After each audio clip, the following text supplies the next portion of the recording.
Hey everyone, this is Ryder from Skip. I hope you're doing well. It's Thursday, July 30th, and I have a very quick video here with some good news on the bill that would give $100 billion for more EIDL funding, and that would require that everyone who applied for the EIDL program to get the full $10,000. So this is a great bill, and it's getting more support, and there's finally text on the bill available. So in this video, I'm going to talk about three things. Number one, what's in the bill, what to keep in mind. Number two, if it's likely that this will be included in the HEALS Act, or if it will stand alone as another bill that may be passed in the next week or two. I'm going to talk about that in the co-sponsors. And number three, if any action may be needed on your part. The reason why that's so important is because it was a mad dash in the first go-around. We just took a look here at Google Trends that shows who was searching for EIDL. So, before we dive into the bill and the new co-sponsors that have supported this, please subscribe and like this video. Like it so others can see it, and subscribe so you get an alert if any action is needed on your part. The reason why that is so important is because if anything goes live and you have to take some action, there's going to be a ton of demand like we saw in the first go-around. This is the EIDL search terms from March, and you know that the first EIDL form went live March 29th, and the amount of people searching for EIDL related information skyrocketed. Of course, these first couple weeks and then into mid-April, then it's declined, and this actually corresponds with the trends we've seen in terms of who's received EIDL advances or loans. There was a peak again when it reopened, and of course, if this bill gets passed, we expect there'll be a ton of demand and questions about what actions to do. So I'm here to answer those questions for you. Here's the bill. There are three new co-sponsors. So Jackie Rosen put this forth last week. In the last 2 days, we've had Doug Jones from Alabama, Tim Kaine from Virginia, and Tina Smith from Minnesota. All three Democrats support this bill.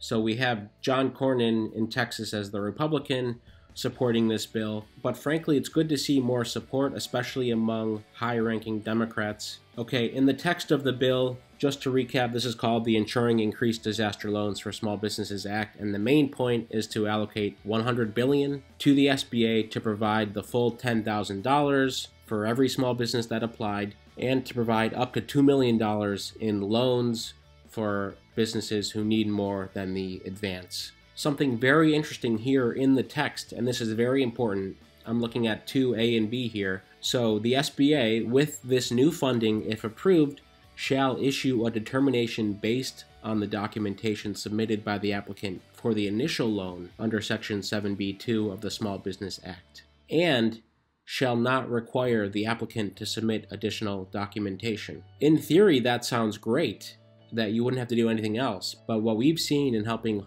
over 100,000 small businesses and sole proprietors is that there's a huge range of information that was provided, right? In many cases, people have had businesses that were 20 years old, some had businesses that were 2 months old, some that had businesses that weren't even officially documented yet. And the question is, would some of those businesses qualify? Many of you were rejected in the first round for a few different reasons. One, maybe you didn't have the business history that you needed. Number two, maybe you didn't have the credit history that was needed. Or number three, maybe they couldn't verify information such as owners of the business. So those are three of the main reasons why you may have been rejected. If I missed anything, please leave a comment. The question is, what would they do for that pool of applicants, which is a high number, to allow them to apply again?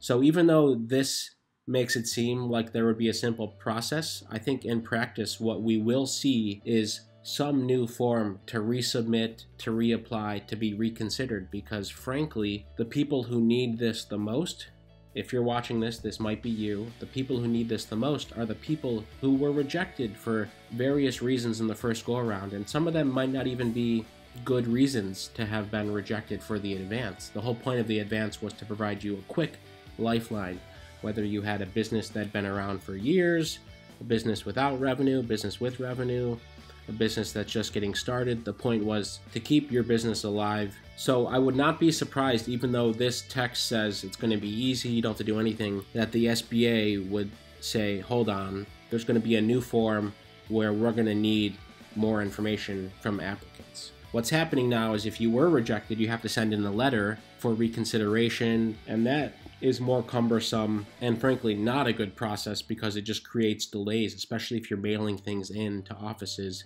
That means you may not see money for another few weeks or more. So we hope there's a new form.